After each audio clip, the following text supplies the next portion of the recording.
আমি একজন school master. বাবা মায়ের পছন্দে একটি দরিদ্র পরিবারের মেয়েকে বিয়ে করলাম। মেয়েটির নাম অন্নপূর্ণা। কিন্তু একটাই কারণে আমার স্ত্রী আস্তে আস্তে বাবা মায়ের কাছে খারাপ হতে থাকলো। কারণ আমার স্ত্রী সন্তানের মা হতে পারবে না। বহু চেষ্টা করেও অন্নপূর্ণা একটা সন্তান দিতে পারল না। এই অপরাধে প্রতিদিন মা অন্নপূর্ণাকে যা খুশি গালমন্দ করত। আগেকার মানুষ কিছুতেই বুঝতো না এটা শারীরিক অসুবিধা, শুধু বাজা বাজা বলে ওকে একটু শান্তিতে থাকতে দিত না। রাতে যখন আমার কাছে কাঁদতো আমি বলতাম, শোনো, আমি তো তোমাকে কিছু বলিনি, আমার উপর ভরসা রাখো, আমি তোমাকে কোনোদিন অপরাধী ভাববো না, এটা সম্পূর্ণ ভাগ্য, তোমার এখানে কোনো দোষ নেই, আমি তোমার সাথে আছি।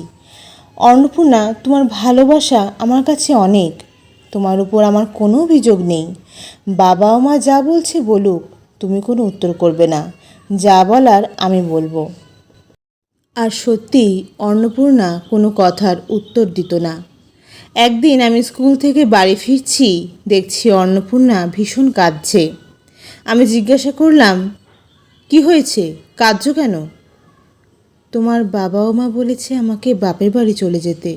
কেন? ওই যে আমি মা হতে পারিনি, তাই তোমার আবার বিয়ে দেবে।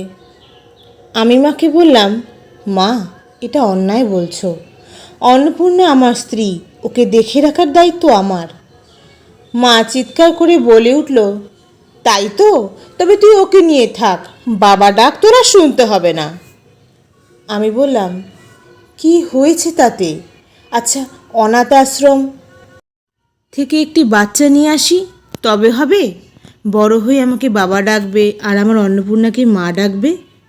না, তা হবে না, আমাদের মান সম্মান আছে, তোমাকে আবার বিয়ে দেব। কখনো সম্ভব না, আমি অন্নপূর্ণাকে ঠকাতে পারবো না। ঠিক আছে, ওকেও আমরা বাড়ির বউ বলে আর সম্মান দেব না। যে মেয়ে একটা সন্তান দিতে পারে না, সে আবার নিজেকে একজনের বাড়ির বউ ভাবে কি করে?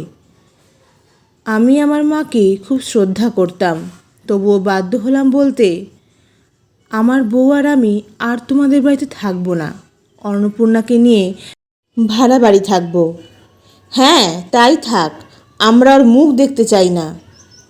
অন্নপূর্ণা এত বড় কথা সহ্য করতে পারল না। হঠাৎ মাথা ঘুরে পড়ে গেল। ডাক্তারের কাছে নিয়ে গেলাম। ডাক্তারবাবু বললেন, অতিরিক্ত চিন্তা করুন, একটা স্ট্রোক হয়ে গেছে।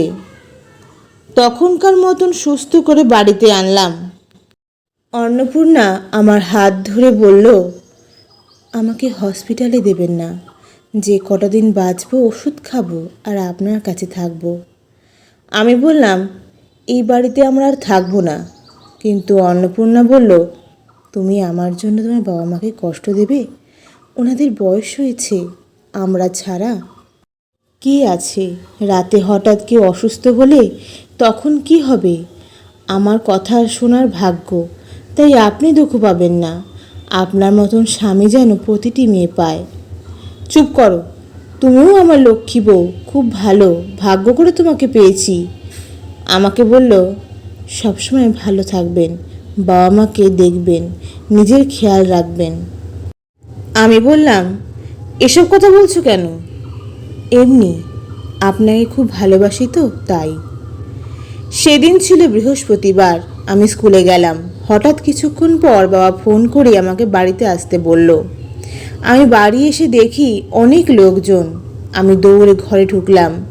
দেখি আমার অন্নপূর্ণা নিস্তব্ধ হয়ে বিছানায় শুয়ে আছে।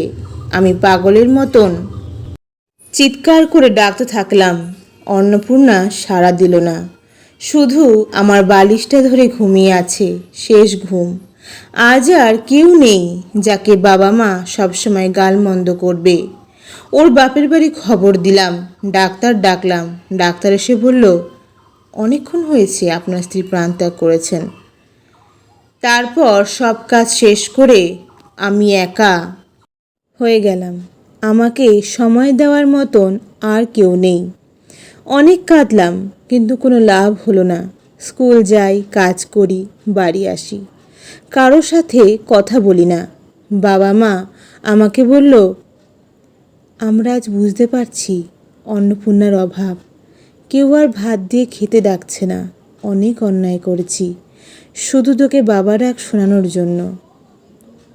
অনেক দিন কেটে গেল। বাবা ও মায়ের বয়স হয়ে গেল। একদিন আমি স্কুল থেকে ফিরছি, দেখি স্টেশনে অনেক ভিড়। এগিয়ে গেলাম, দেখলাম পুলিশ ভর্তি। আর একটি মহিলা মারা গেছেন। তার কোলের কাছে একটা ছোট্ট মেয়ে, প্রায় 2 বছর, কাঁদছে। সবাই দেখছে, কিন্তু ভিখারির সন্তান, তাই কেউ কোলেও নিচ্ছে না। আমি সব দেখে বাচ্চাটাকে কোলে নিয়ে নিলাম। একজন পুলিশ বলল, বাচ্চাটাকে অনাথ আশ্রমে দিয়ে দেব। আমি বললাম, না, এই বাচ্চাটাকে আমি নেব। আমি ওকে মানুষ করব, বড় করব।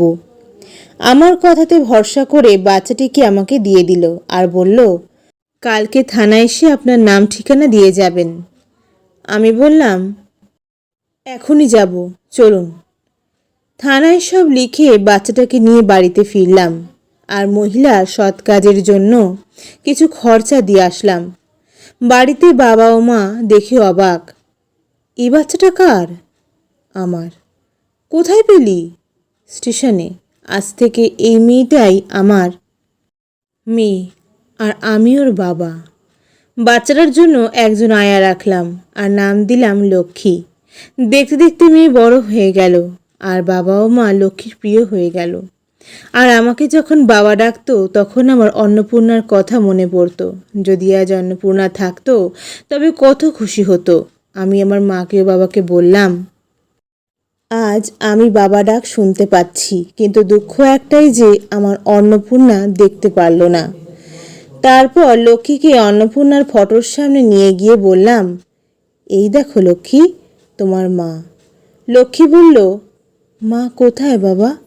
আমি বললাম, মা অনেক দূরে চলে গেছে।